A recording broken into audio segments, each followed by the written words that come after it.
Kmart was once one of the biggest stores in America. For many families, Kmart was the place to buy clothes, toys, tools, and school supplies. At its peak, Kmart had more than 2,000 stores and millions of customers every week. It was a major part of American shopping. But over time, Kmart slowly fell apart. This is the story of how that happened. Kmart's early success. Kmart started in 1962. It was designed as a discount store.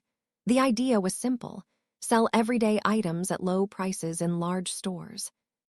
This worked very well. By the 1970s and 1980s, Kmart was one of the top retailers in the country. It competed with stores like Sears, JCPenney, and later Walmart. Kmart stores were everywhere, especially in small towns and suburbs. Kmart made a lot of money during these years. But while the company was successful, it made choices that would later cause problems. Falling behind on store investment. As shopping habits changed, stores needed updates.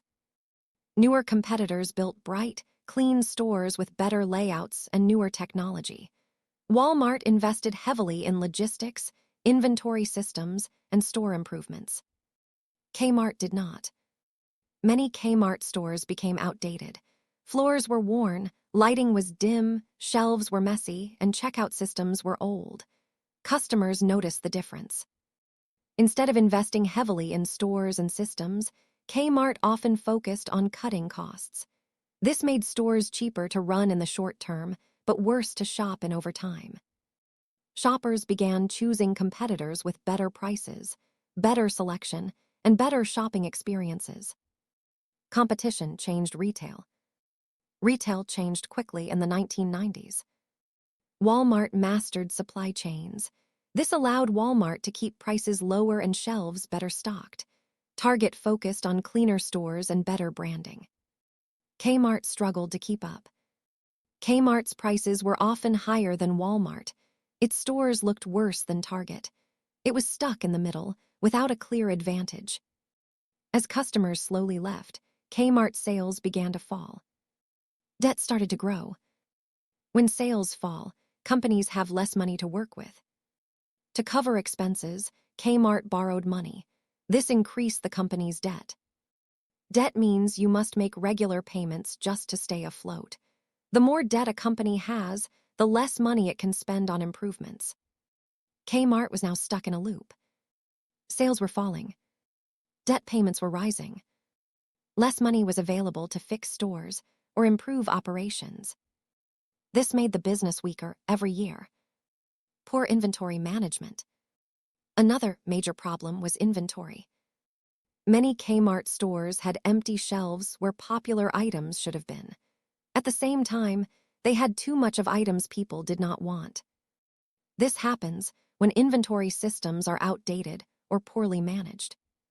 If customers walk in and cannot find what they came to buy, they leave. When this happens repeatedly, they stop coming back. Competitors used advanced data systems to track demand and restock quickly. Kmart lagged behind in this area. Bankruptcy in 2002.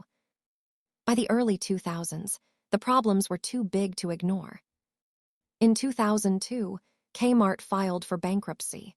Bankruptcy does not mean a company shuts down immediately.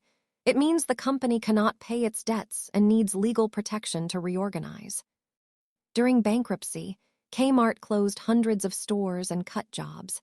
It tried to reduce debt and become smaller so it could survive. The company exited bankruptcy in 2003, but it was much weaker than before. The Sears merger. In 2005, Kmart merged with Sears. Sears was also struggling. It had its own problems with declining sales and aging stores. The idea was that combining the two companies would make them stronger. The merger was led by Eddie Lampert, a hedge fund manager. After the merger, the combined company focused heavily on financial strategies. Assets were sold, real estate was separated, and costs were cut. However, stores were still not improving. Money that could have been used to update stores or systems was often used to pay down debt or move assets around. Stores continued to decline. Over time, Kmart stores became worse.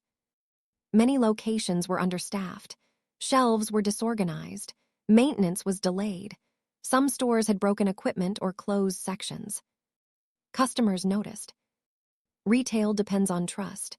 Shoppers expect stores to be clean, stocked, and reliable. When that trust is lost, it is very hard to get back. Meanwhile, online shopping was growing.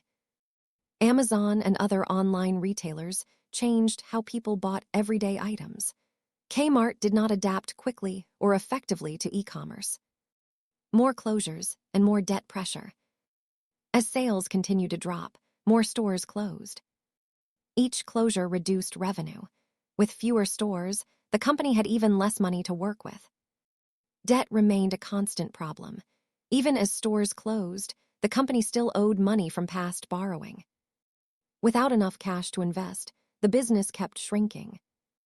Final bankruptcy and collapse. In 2018, the company that owned Kmart filed for bankruptcy again. This time, the situation was much worse. Most remaining Kmart stores were closed. Only a small number stayed open under new ownership. What was once a retail giant was now almost gone. What went wrong? Kmart did not collapse overnight. It failed slowly due to several connected problems. Stores were not updated. Competition became stronger and more efficient. Inventory systems fell behind. Debt increased as sales declined. Investment in the customer experience was reduced. Online retail changes were not handled well. Each problem made the others worse. The result: Kmart started as a leader in discount retail. But over time, it stopped evolving while retail continued to change. Debt limited flexibility. Poor store conditions drove customers away. Stronger competitors took market share. By the time major changes were needed, Kmart no longer had the money or momentum to make them. That is how Kmart collapsed.